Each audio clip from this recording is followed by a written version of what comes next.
Well, President Trump now suggesting the FBI played a role in instigating the January 6th Capitol riot.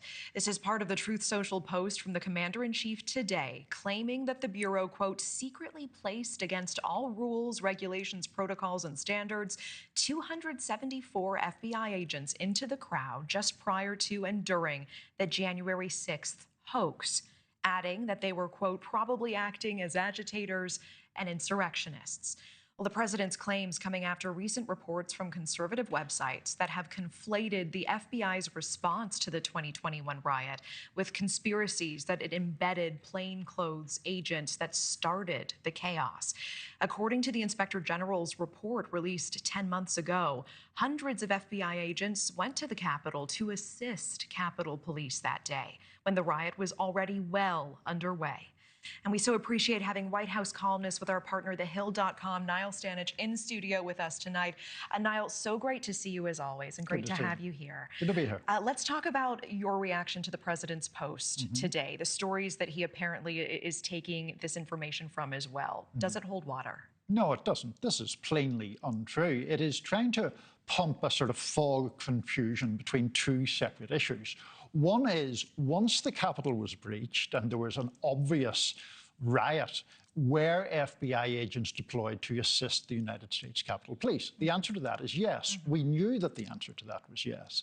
That is a completely separate issue from the conspiracy theory that you mentioned, which is that FBI agents were somehow acting as agent provocateurs in this, sparking the riot. There is no evidence of that, and the Inspector General report that you mentioned pointed out that there was no evidence of that. What would be the motivation behind him putting forth this narrative today?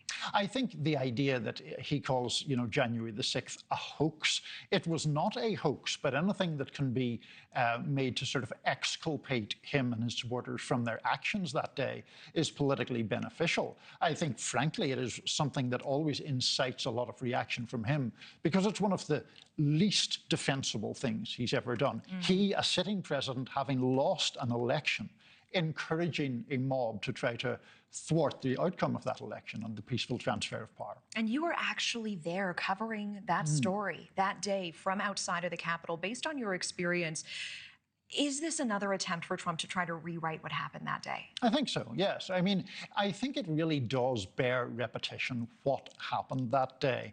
There was an attempt by force to prevent the legitimate winner of a presidential election, Joe Biden, from being certified and subsequently inaugurated as president. Had that effort succeeded, it would have absolutely decimated one of the key pillars of American democracy, that peaceful transfer of power.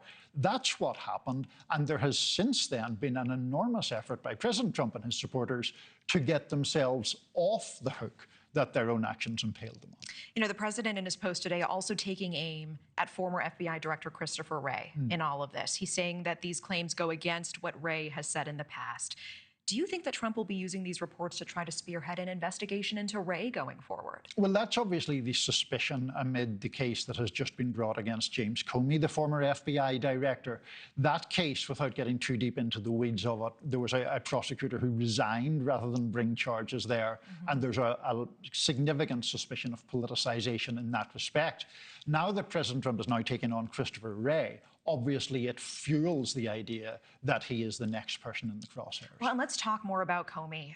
James Comey, indicted this week by the Justice Department just days after President Trump publicly urged AG Bondi to look into some of his political foes. Do any of the charges against Comey have merit? I mean, help us parse through what's really going on here. So I would say the charges are rather vague. It's not exactly clear even what the allegation is in terms of James Comey having lied. This gets very complicated, but essentially there are two suggestions that he may have authorized someone working for the FBI to talk to the press. Neither of those appears to fully hold up.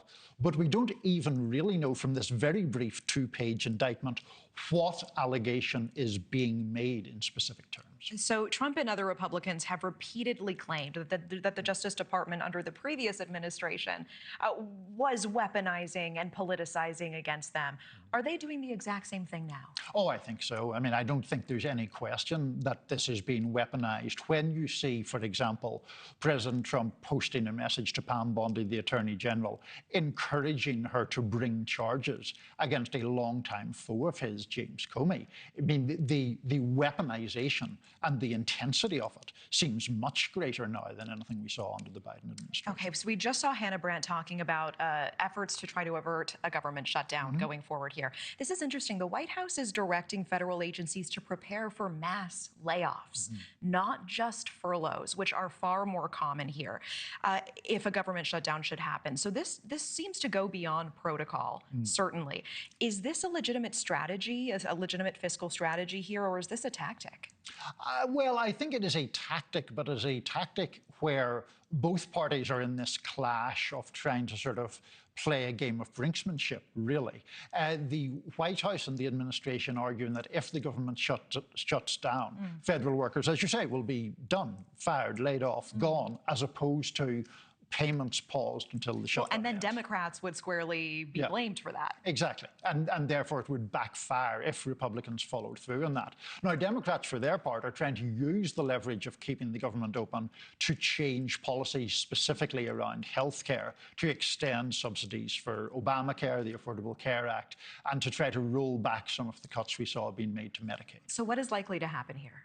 Well, generally speaking, what happens in Congress is that it gets to the 11th hour and 59th minute, and some deal is arranged. That's what happened earlier this year. One complication, Natasha, Chuck Schumer, the Democratic leader in the Senate, agreed to that compromise earlier this year, got a lot of pushback from more progressive members of his own party for compromising or being accommodationist with the Trump administration. So do you think we will see an 11th hour situation with the Democrats like we did last time? We could well do, and I think the interesting thing will be how Democrats play this time. Do they think that the political incentive is to drive a harder bargain this time, even at risk of the government shutting down and potentially those layoffs that we were just talking about? Yeah, it's fascinating.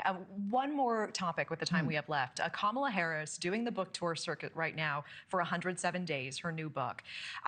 What do we need to know about any new information that she's been sharing that's been particularly interesting?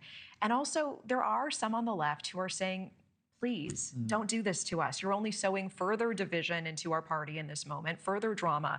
Just go softly into the night. Sure. Look, I think with Kamala Harris, the question is, what lens do you view her through? Do you think she's a candidate, a nominee who did a reasonable job in very difficult circumstances and lost, or is she a politician who's never quite lived up to her billing?